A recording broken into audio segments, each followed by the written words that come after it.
चलिए हम आज देखते हैं। आज पिछले पीरियड में जैसा कि हमने देखा था, यानी पिछले वीडियो में जीवन की उत्पत्ति के जो एबायोजेनेसिस थ्योरी, स्पेशल क्रिएशन थ्योरी और पैन स्पर्मिक थ्योरी यानी ब्रह्मांडी उत्पत्ति की थ्योरी हमने देखा था। अब इस थ्योरी सॉरी आज की वीडियो में हम देखेंगे जीवन की उत्पत्ति का जैव रासायनिक सिद्धांत। इसको मुख्य रूप से ओपेरिन और हाल्डाने ने अलग अलग दिया था, लेकिन संयुक्त रूप से इसको ओपेरिन हाल्डाने का सिद्धांत या जीवन की जैव उत्पत्ति का रासायनिक सिद्धांत या biochemical theory of origin of life या theory of biochemical evolution of origin of life के नाम से जाना जाता है, या इसे ओपेरिन हाल्डाने मॉडल भी कहते हैं। बेसिकली ये जो थ्योरी है, ये थ्योरी आप ये कह सकते हो कि जो क्रमशः एक रासायनिक प्रक्रिया जो हुई लंबे समय तक के पृथ्वी में, उसके कारण ये उसके कारण पृथ्वी पर जीवन का निर्माण हुआ था और धीरे धीरे जीवन विकसित हुआ। पहले माइक्रो लेवल पे हुआ जिसमें साइनोबैक्टीरिया, और उसके बाद फिर वो उनमें मल्टीप्लिकेशन और उससे जो नई नई कोशिकाएं बनी और उससे फिर कॉम्प्लिकेटेड काफी जटिल जैव संरचना वाले जीवों का निर्माण हुआ। तो इसमें इस ओपेरिन हाल्डाने से जो थ्योरी थी उसमें सबसे पहले उन्होंने ये बताया कि जो बिग बैंग हुआ, बिग बैंग यानी एक जो भयंकर विस्फोट हुआ था लगभग 9 से 10 अरब वर्ष पूर्व, यानी कि 9,000 मिलियन ईयर या 9 बिलियन ईयर पहले। तो उसमें जो पृथ्वी जो थी उसका तो कोई अस्तित्व था ही नहीं बिग बैंग होने से। जैसे फिर हमारा सौर मंडल बना, सौर मंडल से फिर मतलब बहुत सारी निहारिकाएं बनी, फिर उसमें फिर सौर मंडल बना, सौर मंडल में सूर्य से अलग होकर के पृथ्वी बनी। और उसके बाद पृथ्वी की जो स्थिति थी ये सबसे महत्वपूर्ण थी, क्योंकि पृथ्वी जो है वो सूर्य से लगभग 15 करोड़ किलोमीटर दूर है। अब पृथ्वी के पहले और बाद के दो जो ग्रह हैं उनकी बात देखें हम। जैसे हमारे जो सबसे पहला जो ग्रह है वो है बुध है, फिर शुक्र है, फिर पृथ्वी है, फिर मंगल है।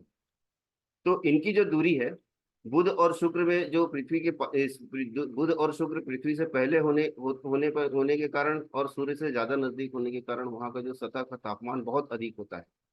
और वहीं पर मंगल ग्रह जो है उसमें दिन का तापमान बहुत अधिक होता है, रात का तापमान बहुत ही कम होता है, माइनस में चला जाता है 180 डिग्री सेंटीग्रेड तक। तो दोनों ही स्थितियां, चाहे वो शुक्र ग्रह की हो या मंगल ग्रह की हो, दोनों ही स्थितियां जो थी वो जीवन के लिए अनुकूल नहीं थी। लेकिन पृथ्वी की जो स्थिति थी वो स्थिति इतनी ऑप्टिमल, इतनी स्टैंडर्ड कंडीशन थी कि जिसमें धीरे धीरे जब पृथ्वी का तापमान ठंडा होता गया तो धीरे धीरे करके जैसे जैसे तापमान ठंडा होता गया और जीवन के अनुकूल परिस्थितियां बनती गई और यहाँ पर जीवन का विकास हुआ।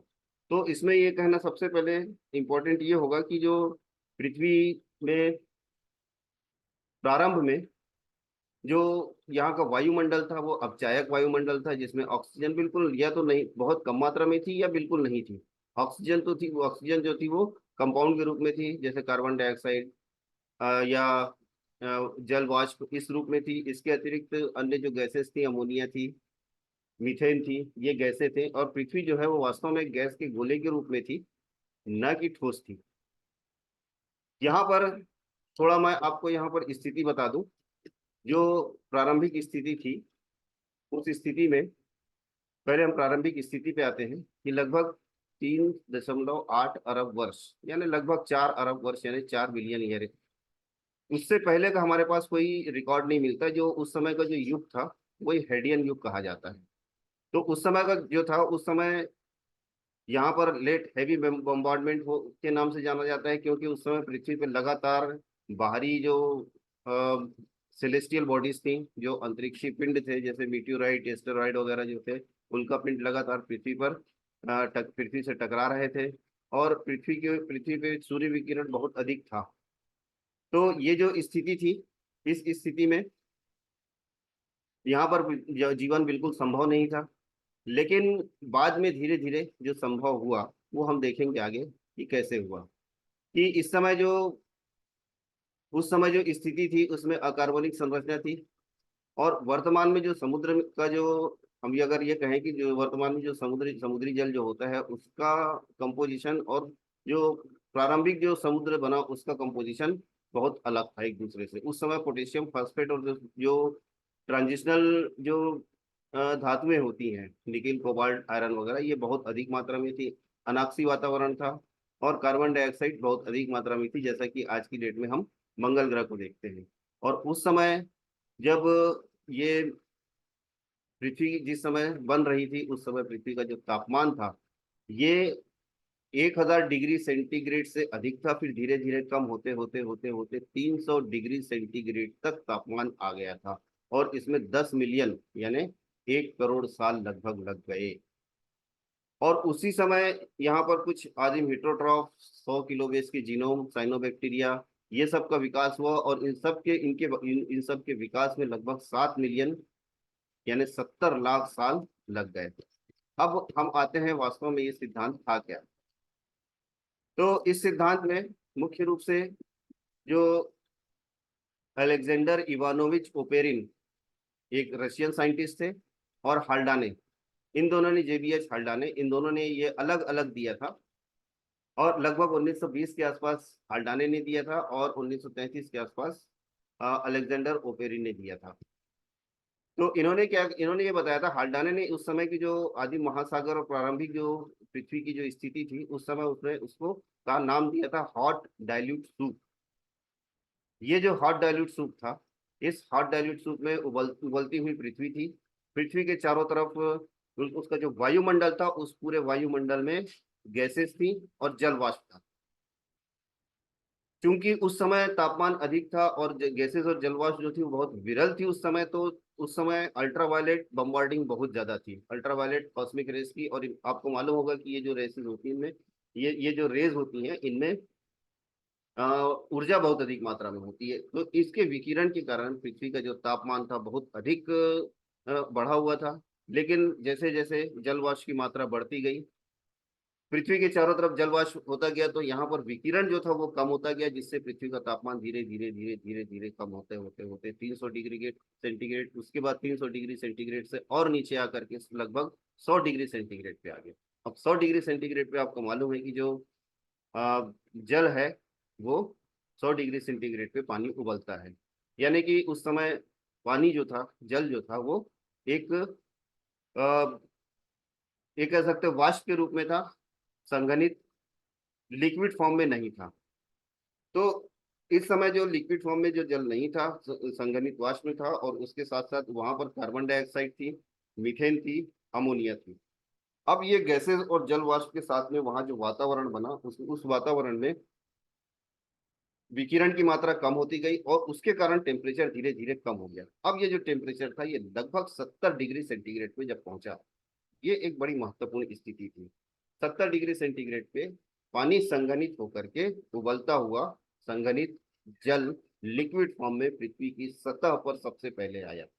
ये घटना लगभग लगभग आप कह सकते हैं 3.8 से 3.5 अरब वर्ष, यानी लगभग 3800 से 3500 मिलियन ईयर के समय की ये घटना है। और इसी समय जो विभिन्न रासायनिक क्रियाएं हुई, उन रासायनिक क्रियाओं से सबसे पहले प्री बायोन्ट कोएजरवेट्स हुए। कोएजरवेट्स वो होते हैं जो जिनको प्री बायोन्ट कहा गया। जीवन के जो प्रमुख 6 लक्षण होते हैं, पहला ऑटोमोशन, दूसरा मेटाबॉलिज्म, तीसरा ग्रोथ, चौथा रिप्रोडक्शन, पांचवा मृत्यु, और छठवां होता है प्रोटोप्लाज्म।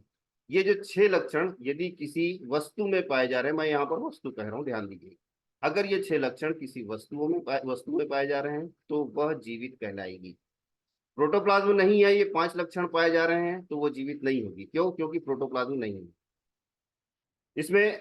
ऑटोमोशन हो सकता है, आप देखते हैं मोटरसाइकिल में ऑटोमोशन ऑटोमोशन तो नहीं होता, लेकिन मोशन होता है और मेटाबॉलिज्म होता है कि वो फ्यूल को इंजेस्ट करती है। वो पेट्रोल या डीजल डालते हैं मोटरसाइकिल या कार वगैरह में, और उसके बाद उसमें कंबशन होता है, ऑक्सीडेशन होता है, उससे ऊर्जा उत्पन्न होती है और उसका पिस्टन घूमता है और उसका चक्का चलता है। इस प्रकार से मोशन तो उसमें होता है, लेकिन ऑटोमोशन नहीं होता। मेटाबॉलिज्म हो रहा है वहां पर, लेकिन मेटाबॉलिज्म वो जैविक मेटाबॉलिज्म नहीं है, वो एक केवल रासायनिक प्रक्रिया है जिसमें ऊर्जा उत्पन्न हो रही है, और वो ऊर्जा जो होती है वो गति ऊर्जा के रूप में उसको उपयोग किया जाता है।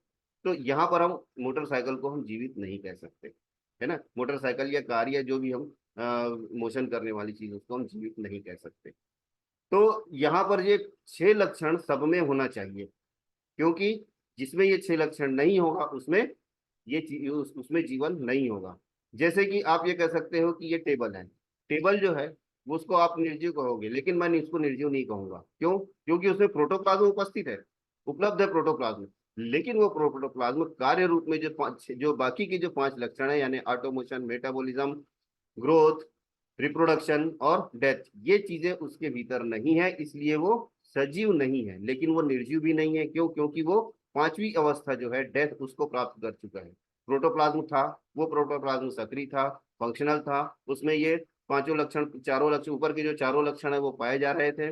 लेकिन क्या हुआ कि वो प्रोटोप्लाज्म की डेथ हो गई, मतलब वो जो पांचवें लक्षण को यानी डेथ में पहुंच गया, तो अब वो क्या हो गया, वो निर्जीव ना होकर के वो हो गया मृत। अब यहाँ पर हम तीसरी अवस्था कहेंगे मृत। तो पहली हो गई सजीव, दूसरी निर्जीव, तीसरी मृत। तो ये जो टेबल है, ये टेबल क्या हुआ, एक मृत मृत मृत मृत पदार्थ हुआ। ठीक है। यहाँ पर हम ये देखेंगे कि जो कोजरवेट्स थे, वो कोजरवेट्स जो थे वो न तो मृत थे, न जीवित थे, और न ही निर्जीव थे। ये तीनों ही कंडीशन उसमें नहीं थी, क्योंकि उसमें ये जो पांचों लक्षण हैं, कौन कौन से, ऑटोमोशन, मेटाबॉलिज्म, ग्रोथ, रिप्रोडक्शन और डेथ, ये पांचों लक्षण पाए जा रहे थे, लेकिन उसमें प्रोटोप्लाज्म अभी तक डेवलप नहीं हुआ था। इस कारण से हम जीवित नहीं कहेंगे। आगे देखें, यहाँ पर ये हुआ कि जब मॉलिक्यूल जो थे लगातार रासायनिक क्रियाएं होती गई, क्योंकि कंडीशन जो बन रही थी बहुत अच्छी, एक फेवरेबल कंडीशन धीरे धीरे बनती चली जा रही थी। 70 डिग्री सेंटीग्रेड, उससे 60 डिग्री सेंटीग्रेड, 50 डिग्री सेंटीग्रेड, और इस तापमान पर जो हॉट डाइल्यूट सूप था, वो हॉट डाइल्यूट सूप में अपचायक वायुमंडल था, जिसमें कि हाइड्रोजन बहुत अधिक मात्रा में मिल रही थी। अपचायक वायुमंडल होने के कारण वहां पर जो रिड्यूसिंग जो एटमॉस्फेयर था, वहां पर रासायनिक क्रियाएं बहुत तेजी से हो रही थी। उन रासायनिक क्रियाओं के कारण सबसे पहले वहां पर छोटे छोटे मॉलिक्यूल बने। अब उन मॉलिक्यूल को हम देखते हैं यहाँ पर, वो मॉलिक्यूल कैसे बने। जैसे जो कार्बन था, कार्बन हाइड्रोजन के साथ मिलकर के एसिटिलीन बना। एसिटिलीन में यहाँ तीन तीन यहाँ पर होनी चाहिए। यहाँ पर जो थोड़ी सी गलती है, यहाँ पर मिस्टेक है, ये यहाँ पर 3 बॉन्ड होना चाहिए, यहाँ पर 2 ही दिखाए जा रहे हैं। इसको आप ठीक कर लीजिएगा। यहाँ पर एसिटिलीन जो है उसमें 3 बॉन्ड होता है, दो कार्बन के बीच में। इसका अपचयन हुआ तो इथिलीन बना, दो कार्बन, यहाँ पर दो डबल बॉन्ड कार्बन वाले, इथिलीन बना। इसका फिर से अपचयन हुआ तो यहाँ पर मीथेन बनी। मीथेन का यहाँ पर यहाँ पर अब रेडॉक्स रिएक्शन हो रही है, यहाँ पर ऑक्सीडेशन हो रहा है। किसके ऑक्सीडेशन, किसके द्वारा हो रहा है, ये वाटर के द्वारा हो रहा है। तो यहाँ पर एसिटल्डिहाइड बनी। फिर इसका ऑक्सीडेशन हुआ तो यहाँ पर अब ये डबल रिएक्शन हो रही है, ये रेडॉक्स रिएक्शन हो रही है। एल्डिहाइड का ऑक्सीकरण के द्वारा एसिटिक एसिड बन रहा है, और यहाँ पर रिडक्शन के कारण यहाँ पर एथिल अल्कोहल बन रहा है। दोनों चीजें एक साथ हो रही है। वैसे ही फॉर्मेल्डिहाइड जो है उससे एथिलीन, इससे ग्लाइकॉल एल्डिहाइड बना, जैसे इथिलीन ग्लाइकॉल। ये जो इथिलीन ग्लाइकॉल था, इस इथिलीन ग्लाइकॉल से फिर यहाँ पर ग्लाइकोलिक एसिड बना। ये ग्लाइकोलिक एसिड जो था फेवरेबल कंडीशन में अमोनिया के साथ मिल करके पहला यहाँ पर अमीनो एसिड बनाया, जिसका नाम था glycine. Glycine is the smallest amino acid and the only amino acid which is symmetrical. Glycine is the symmetrical amino acid. ये अकेला ऐसा अमीनो एसिड होता है जो सिमेट्रिकल होता है, जिसमें एक तरफ एमाइड ग्रुप होता है, एक तरफ कार्बोक्सिलिक ग्रुप होता है, और 2 हाइड्रोजन जुड़े होते हैं। तो CH2CH2COOH अमीनो एसिड। जब 2 अमीनो एसिड जुड़े तो ये डाइपेप्टाइड बना। ये एक बहुत बड़ी घटना थी। ये डाइपेप्टाइड का बनना एक बहुत बड़ी घटना थी, जिसके द्वारा आगे प्रोटीन का बनना संभव हो सका। तो ये रासायनिक क्रियाओं के द्वारा सबसे पहले एक अमीनो एसिड से फिर डाइपेप्टाइड, फिर ट्राइपेप्टाइड, फिर पॉलीपेप्टाइड, पॉलीपेप्टाइड से फिर अमीनो एसिड का, या पॉलीपेप्टाइड से फिर प्रोटीन का निर्माण हुआ। इस प्रकार से सबसे पहले प्रोटीन का निर्माण हुआ। अब प्रोटीन, कार्बोहाइड्रेट, लिपिड और न्यूक्लिक एसिड, ये 4 ऐसे मॉलिक्यूल हैं जो जैव मॉलिक्यूल या बायो मॉलिक्यूल कहलाते हैं, जैव अणु कहलाते हैं, क्योंकि इनका निर्माण प्रकृति में नहीं होता। इनका सिंथेसिस जो होता है वो प्रकृति में मुक्त रूप से नहीं होता। ये किसमें होता है, केवल और केवल कोशिकाओं में होता है। लेकिन पहली बार जब ये बने तो ये कोशिकाओं के भीतर नहीं बने, बल्कि हॉट डाइल्यूट सूप के भीतर बने। ये ध्यान देंगे आप। अब यहाँ पर हम देखते हैं आगे, यहाँ पर ये ये बने कोइजरवेट जो बने, ये कोइजरवेट जो थे, हाँ, आप चाहें तो इसको, मैं इसको एक क्रम में इनको, जो आपका जो ये जो पीपीटी है, इसको मैं एक क्रम में आपसे आगे बढ़ाते जा रहा हूँ, ताकि इसको आप पॉज करके इसको आप नोट्स बना सकें। ये आपके बने बुनाए नोट्स आपके तैयार हैं आपके एग्जाम के लिए। अब यहाँ पर देखें, जो कोइजरवेट्स बने, ये आपस में इलेक्ट्रोस्टैटिक बॉन्ड से द्वारा एक दूसरे के साथ बंधे हुए थे और ये पॉजिटिवली चार्ज थे। अब इसमें क्या होता था कि एक कोइजरवेट्स है, दूसरा एक छोटा कोइजरवेट्स है, ये मान लीजिए पॉजिटिव चार्ज है, ये निगेटिव चार्ज है, ये दोनों पास आए और पास आकर के इसने इसको इनगल्फ कर लिया, तो अब इसका आकार बढ़ गया। ये जो छोटा कोइजरवेट था ये बड़ा हो गया, यानी वृद्धि कर रहा है। इसमें चूंकि आयनिक होते थे ये, तो और ये हॉट डाइल्यूट सूप में इधर से उधर मूवमेंट कर रहे थे, यानी ऑटोमोशन भी हो रहा था। ये दूसरे जो वो थे, दूसरे कोजरवेट थे, उनको खा जाते थे, तो इनमें मेटाबॉलिज्म भी हो रहा था, क्योंकि इसके भीतर में ये सारी रासायनिक प्रक्रियाएं हो रही थी, जो आगे मैं अभी मैंने आपको दिखाया, जो मॉलिक्यूलर स्ट्रक्चर मैंने आपको, जो वहां पर मॉलिक्यूलर रिएक्शन मैंने आपको दिखाया, जो केमिकल रिएक्शन चल रही थी, इसीलिए इसको biochemical origin of biochemical biochemical theory of origin of life कहा जाता है, क्योंकि इसमें लगातार बायोकेमिकल रिएक्शन होने के कारण ये जीवन की उत्पत्ति हुई थी। अब इस झिल्ली के भीतर में क्या क्या हो रहा है, एक तो क्या हो रहा है कि जो पॉजिटिवली चार्ज है, पॉजिटिवली चार्ज होने के कारण क्या हो रहा है कि जो निगेटिव चार्ज है उसको अपनी ओर आकर्षित कर रहा है, उसको इनगल्फ कर ले रहा है, इनगल्फ कर रहा है, खा जा रहा है, तो उसका आकार बढ़ जा रहा है। कभी कभी क्या होता था, ये टूट करके दो भाग में बढ़ गया, तो इसमें प्रजनन भी हो रहा है, एक से दो कोइजरवेट्स हो गए, दो से चार कोइजरवेट्स हो गए। और कभी क्या होता था, किसी कारणवश ये फट गए, तो फट गए तो इनकी मृत्यु भी हो गई।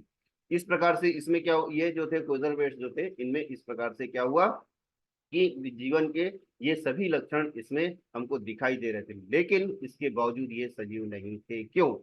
क्योंकि इनके अंदर प्रोटोप्लाज्म विकसित नहीं हुआ था। साथ साथ इसमें एक दूसरी और एक जो चीज हो रही थी, वो क्या थी कि जो इसमें ammonia, methane, water, carbon dioxide मिल करके इसमें न्यूक्लियोसाइड और न्यूक्लियोटाइड का निर्माण कर रहे थे। अब जब न्यूक्लियोसाइड और न्यूक्लियोटाइड बने, तो ये सबसे महत्वपूर्ण चीज क्या थी, क्योंकि यहाँ पर डीएनए और आरएनए के छोटे छोटे फ्रेगमेंट्स बने। इनकी एक विशेषता होती कि ये अपनी प्रतिकृति तैयार कर सकते हैं, ये सबसे महत्वपूर्ण बात है। ये प्रतिकृति तैयार करते हैं और वही प्रतिकृति को आज हम जीवन के रूप में देखते हैं। जो क्या होता है कि डीएनए से जीन, जो डीएनए का जो जीन होता है वो ट्रांसक्रिप्शन के द्वारा एमआरएनए बनाता है, जो मैसेंजर आरएनए होता है वो ट्रांसलेशन के द्वारा राइबोसोम के साथ मिल करके क्या करता है, वो प्रोटीन का निर्माण करता है। और वो प्रोटीन या तो एंजाइम के रूप में कोई फिजियोलॉजिकल रिएक्शन करती है, या वो किसी प्रोटीन के किसी प्लाज्मा मेम्ब्रेन बन करके किसी जो जो वो होती साइटोप्लाज्मिक जो ऑर्गेनेल हैं उनका निर्माण करती है, और उससे जो नई कोशिकाओं का निर्माण, कोशिका के भीतर अन्य पदार्थों का निर्माण होता है, और इस प्रकार से जीवन चलता है। इस चीज को सबसे पहले 1953 में हेराल्ड यूरे और स्टेनले मिलर ने इसको यहाँ पर अपने एक्सपेरिमेंट के द्वारा उसको सिद्ध एक्सपेरिमेंट के द्वारा सिद्ध किया था कि किस प्रकार से ये जो बायोजेनेसिस हुआ, यानी कि जो बायोकेमिकल इवोल्यूशन हुआ, जिससे जीवन की उत्पत्ति हुई, इसको उन्होंने अपने एक्सपेरिमेंट से प्रदर्शित किया। यहाँ पर मैं आपको मिलर और यूरे का मैं चित्र दिखाता हूँ आपको। ये है मिलर एंड यूरे, ये यहाँ पर, और पीछे इनका जो एक बहुत कॉम्प्लिकेटेड सी एक वो दिख रही है कि जैसे कारखाने में जो मशीनरी होती है, वैसे उस प्रकार से दिख रहा है। उसका सरलतम रूप में आपको अगले स्लाइड में दिखाता हूँ। देखिए, जैसे अब इसमें क्या हुआ, देखिए यहाँ पर उन्होंने क्या किया कि एक जार में पानी को गर्म किया, जिससे भाप बनी। ठीक है। अब इससे जो वाटर वेपर जो बनी, उस वाटर वेपर को उन्होंने एक ऐसे फ्लास्क में भेजा जिसमें already ammonia, methane, carbon dioxide और यहाँ पर हाइड्रोजन थे। इसको इलेक्ट्रोड के द्वारा इन्होंने 25 से 40 हजार वोल्ट यहाँ पर इलेक्ट्रिसिटी यहाँ पर इन्होंने प्रोवाइड की। तो इससे यहाँ पर बहुत अधिक मात्रा में क्या हुआ, यहाँ पर जब इलेक्ट्रोड से बहुत अधिक मात्रा में जब यहाँ पर ये हुआ तो ये इसके जो यहाँ पर इलेक्ट्रोड के द्वारा जो यहाँ पर इलेक्ट्रिक चार्ज यहाँ पर उत्पन्न हुआ, उससे ये जो गैसेस थी, ये गैसेस में आपस में रिएक्शन हुई, और इसको यहाँ से जब आगे भेजा गया, आगे भेज कर जब ठंडा किया गया, तो यहाँ पर उनको वाटर ड्रॉपलेट के साथ यहाँ पर उनको क्या मिला, ग्लाइसिन नाम का एक अमीनो एसिड मिला। ये एक बहुत महत्वपूर्ण प्रयोग था, जिसके द्वारा उन्होंने ये बताया कि इस प्रकार से पृथ्वी की जो प्रारंभिक जो अवस्था थी, जो एकदम अर्ली कंडीशन थी, उस अर्ली कंडीशन में इस प्रकार से जब रिएक्शन हुई, और उस रिएक्शन से जब यहाँ पर कुछ जो उस रिएक्शन से जो सबसे पहले जो ग्लाइसिन बना, तो ग्लाइसिन का बनना एक महत्वपूर्ण घटना थी। ग्लाइसिन के बनने से आगे डाइपेप्टाइड, ट्राइपेप्टाइड, पॉलीपेप्टाइड और प्रोटीन का बनना आसान हुआ, जिससे यहाँ पर जीवन की उत्पत्ति हुई। ये मिलर एंड यूरे ने अपने एक्सपेरिमेंट से प्रदर्शित किया। मैं यहाँ पर स्लाइड थोड़ा सा रोक करके आप लोगों को बता रहा हूँ, जिसमें जिससे आप इसको आसानी से इसको नोट्स के रूप में इसको नोट कर सकें। वीडियो को आप पॉज कर लीजिए, पॉज करके आप इसको नोट्स को नोट कर लीजिए। आप यहाँ पर एक दूसरे एक जो साइंटिस्ट थे, मैकुलम, 1926 में, इसने ये बताया कि जो अभी हमारे जो जो कोशिकाएं हैं, ये कोशिका का साइटोसॉल, साइटोसॉल यानी जो साइटोप्लाज्म का लिक्विड होता है, उसे साइटोसॉल कहते हैं। वो आज हम ये लगभग ये मानते हैं कि ये समुद्री जल के लगभग उसके समान होता है, उसका टीडीएस जो होता है लगभग समुद्री जल के समान होता है। लेकिन उस समय जो था, उस समय इसका समुद्री जल का और वर्तमान की जो समुद्री जल है कोशिका का जो अकार्बनिक संरचना संरचना थी, वो एक दूसरे से बहुत भिन्न थी। तापमान उस समय का अलग था।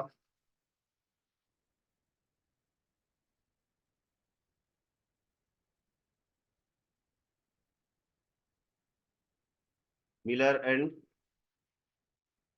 लेस्केनो, इन्होंने इस प्रकार से ये जो अपने सिद्धांत दिया, उसमें बताया कि इस जो पूरी प्रक्रिया है, जिसको उन्होंने अपने एक्सपेरिमेंट में, अपने लैब में कुछ समय में पूरी की थी, इस प्रक्रिया को प्राकृतिक रूप से प्रारंभिक पृथ्वी के वातावरण में पूरा होने में 10 मिलियन साल, 1 मिलियन 10 लाख का होता है, तो 10 मिलियन यानी 1 करोड़ साल लग गए। और उस समय जब पहली बार सबसे आदिम हिट्रोट्रॉफ बने, जिनमें लगभग 100 किलो बेस, है ना, यानी 100 किलो बेस यानी लगभग 1 लाख जीनोम वाले, 7,000 जीन फिलामेंट वाले जो साइनोबैक्टीरिया हुए, इनके विकास में लगभग 70 लाख साल लग गए। अब देखिए यहाँ पर जब साइनोबैक्टीरिया सबसे पहले बने, तो साइनोबैक्टीरिया जो थे वो एक ऑटोट्रॉफिक थे। उनके पास अब कंडीशन क्या थी कि उपलब्ध क्या था उनके पास, केवल कार्बन डाइऑक्साइड थी, जल था, प्रकाश था। तो आप ये देखिए, कार्बन डाइऑक्साइड, जल और प्रकाश की क्रिया से क्या होता है, फोटोसिंथेसिस। फोटोसिंथेसिस से क्या बनता है, कार्बोहाइड्रेट। तो उस समय जो कंडीशन थी, उस कंडीशन में उन्होंने कार्बोहाइड्रेट का निर्माण किया, और इसके साथ साथ वो कीमो ऑटोट्रॉफ भी थे और एनोरोबिक थे। ये ध्यान रखिएगा आप, ये सारे के सारे एनोरोबिक थे, क्योंकि उस समय ऑक्सीजन तो थी ही नहीं। अब जब इसमें आप देखें फोटोसिंथेसिस का जो रिएक्शन है, उस रिएक्शन में क्या होता है, C6CO2 + 6H2O is equal to, in the presence of light, it synthesizes C6H12O6, that is glucose और कार्बोहाइड्रेट, एंड 6O2, ये बड़ा इंपॉर्टेंट है। यहाँ पर ऑक्सीजन जो थी वो उत्पन्न हुई। ऑक्सीजन जब, अब ये जो छोटे छोटे cyanobacteria, blue green algae बने, तो ये कीमो ऑटोट्रॉप्स के साथ साथ ये फोटोसिंथेसिस भी कर रहे थे। ये अवायवीय थे, ध्यान रखेंगे ना, ये बिल्कुल एनारोबिक थे। इन्होंने ऑक्सीजन रिलीज करना शुरू किया। अब जब ये ऑक्सीजन रिलीज करना शुरू किया, तो यहाँ पर जब ऑक्सीजन रिलीज होती गई, तो जैसे जैसे ऑक्सीजन रिलीज होती गई, वैसे वैसे पृथ्वी के ऊपर ऑक्सीजन जो वायुमंडल था वो ऑक्सीकृत होने लगा, ऑक्सीजन की मात्रा बढ़ने लगी। करोड़ों साल तक के, यानी लगभग 100 करोड़ साल तक के ये स्थिति बनी रही, जिसको हम कहते हैं आर्किया। ठीक है, ये जो अवस्था थी, ये आर्किया या ये आर्किजोइक पीरियड का था, जिसमें केवल ब्लू ग्रीन एल्गी, साइनोबैक्टीरिया जैसे स्मॉल माइक्रो ऑर्गेनिज्म थे जो फोटोसिंथेसिस क्रिया के द्वारा या कीमोसिंथेसिस क्रिया के द्वारा ऑक्सीजन को, जो ऑक्सीजन जो कि कंपाउंड कॉम्प्लेक्स के रूप में थी, कंपाउंड थी, कार्बन डाइऑक्साइड और वाटर के रूप में थी, उसको ऑक्सीजन को वायुमंडल में मुक्त करने लगे। लगातार 100 करोड़ साल तक के ऑक्सीजन मुक्त होने के कारण ये धीरे धीरे पृथ्वी के ऊपर एक ऑक्सीकृत वायुमंडल बना। अब जब ये ऑक्सीकृत वायुमंडल था, इस वायुमंडल में दो ऑक्सीजन मॉलिक्यूल और एक सिंगल ऑक्सीजन मॉलिक्यूल मिलकर के ओजोन लेयर बना। अब ओजोन लेयर बनने से एक सबसे बड़ा फायदा ये हुआ कि जो जो जो कह सकते हो आप, जो ब्रह्मांडी विकिरण था, चाहे अल्ट्रावायलेट के रूप में हो, चाहे कॉस्मिक के रूप में हो, रेडियो वेव हो, ये जो थी, ये इनकी बम्बार्डिंग धीरे धीरे पृथ्वी पे कम हुई। जब पृथ्वी पे इनकी बम्बार्डिंग कम हुई, तो फिर ये जो अवस्था थी, ये धीरे धीरे पृथ्वी के अनुकूल अवस्था बनने लगी और टेम्परेचर कम होने लगा। ये टेम्परेचर 40 डिग्री सेंटीग्रेड पे आ गया। 40 डिग्री सेंटीग्रेड, आपको मालूम है कि जो enzyme bacteria 40 degree centigrade, 35 degree centigrade पे सबसे अच्छा परफॉर्म करते हैं। 40 डिग्री सेंटीग्रेड से ऊपर जाने पे एंजाइम की रिएक्शन कम होती जाती है और बैक्टीरिया जो होते हैं वो इनेक्टिव होते जाते हैं। 20 से 35 डिग्री सेंटीग्रेड पे ये सबसे अच्छा परफॉर्म करते हैं। अब ये जब टेम्परेचर 35 डिग्री 30 डिग्री सेंटीग्रेड के आसपास जब आ गया, तो ये जो मॉलिक्यूल थे, ये जो साइनोबैक्टीरिया थे, उससे बैक्टीरिया का विकास हुआ। बैक्टीरिया से आगे यहाँ देखते हैं हम, ये जो सबसे पहले जो मॉलिक्यूल थे, ये सारे के सारे इनऑर्गेनिक थे। इनसे लिपिड मेम्ब्रेन बनी, डीएनए बना, प्रोटीन बना। अब ये तीनों चीजें जब उपलब्ध हो गई, तो ये तीनों चीजों से बनने के बाद कोशिका का बनना कोई बहुत अधिक कठिन काम नहीं रह गया। अब ये जब तीनों साथ मिली, तो सबसे पहले अर्लीस्ट लाइफ बनी, सबसे पहले कोशिका बनी, चाहे वो साइनोबैक्टीरिया के रूप में बनी, ब्लू ग्रेन के एल्गी के रूप में बनी, जो आगे विकसित होकर के बैक्टीरिया बने। और उन बैक्टीरिया से ये जो थे, फिर ये आगे चल करके जो प्रोकैरियोट और फिर यूकैरियोट का निर्माण, यूकैरियोट का विकास हुआ। यहाँ पर मैं आपको एक चीज और याद दिलाना चाहूंगा कि रुडोल्फ विर्चो ने 1854 में एक थ्योरी दी थी, एक लाइन दी थी उसने। उसने कहा था कि every cell arises from pre existing cell. इसको हम सेल थ्योरी के रूप में जानते हैं, जिसका पहला है कि जिसमें सेल थ्योरी का जो पहला सिद्धांत है क्या, कि cell is the structural and functional unit of life. उसके बाद दूसरा सिद्धांत किस रूप में हम देखते हैं कि cell carries some genetic material which transfer character from one generation to next generation, and third is every cell arises from pre-existing cell। पहला वाला दिया था स्लाइडर ने, दूसरा था श्वान ने 1839 में, और तीसरा दिया था 1854 में रुडोल्फ विर्चो ने। Every cell arises from pre existing cell. ये बताता है कि कोई भी कोशिका अपनी पूर्ववर्ती कोशिका से बनती है, यानी कि नई कोशिका का निर्माण नहीं होता। ये नई कोशिका का निर्माण केवल जीव एक बार हुआ था पूरे ब्रह्मांड में, एकमात्र एक घटना हुई थी। वो जो घटना हुई थी हमारी जानकारी में, भाई यहाँ पर मैं ये कह रहा हूँ कि हमारी जानकारी में पूरे ब्रह्मांड में केवल एक बार ये घटना हुई, जिसमें एक कोशिका बनी। यदि ये कोशिका उस समय नष्ट हो जाती, तो पृथ्वी पे जीवन का विकास होता ही नहीं। लेकिन सौभाग्य सौभाग्यपूर्वक क्या हुआ कि वो कोशिका बन गई, सरवाइव कर गई। उसके भीतर जो डीएनए था, उस डीएनए ने अपनी प्रतिकृति बनाया, और उससे एक कोशिका के विभाजन से कई कोशिकाएं बनी, और उसमें कॉम्प्लिकेशन होते होते होते लगातार कॉम्प्लिकेशन के साथ साथ ये जो कोशिका थी, ये कोशिका ढेर सारी कोशिकाओं में बनी। फिर वो जो कोशिकाएं थी, एक सिंगल यूकैरियोटिक कोशिका के रूप में विकसित हुई। फिर यूकैरियोटिक जो थे, उनमें कोशिकाओं के समूह थे। फिर पॉलीफेरा जैसे वॉल्वॉक्स की कॉलोनी, या उडोगोनियम की कॉलोनी, या ये कह सकते हो पॉरीफेरा जैसे जंतु बने। फिर उसके बाद फिर थोड़े से कॉम्प्लिकेटेड हुए, फिर सिलेंट्रेटा से फिर हेलमिन बने। फिर जो जो वो थी ट्रिप्लोब्लास्टिक ऑर्गेनाइजेशन का विकास हुआ, फिर और ऑर्गन सिस्टम का विकास हुआ, और इस प्रकार से धीरे धीरे धीरे धीरे पृथ्वी में जीवन का विकास होता गया। और पूरे ब्रह्मांड में हमारी जानकारी में केवल वर्तमान में एकमात्र पृथ्वी एक ऐसा ग्रह है जिसमें जीवन एक समृद्ध विकसित रूप में पाया जाता है। आप इस वीडियो को रोक करके पॉज करके इसके वीडियो इसके नोट्स बना लें, और ये नोट्स आपके एग्जाम के लिए बहुत इंपॉर्टेंट है।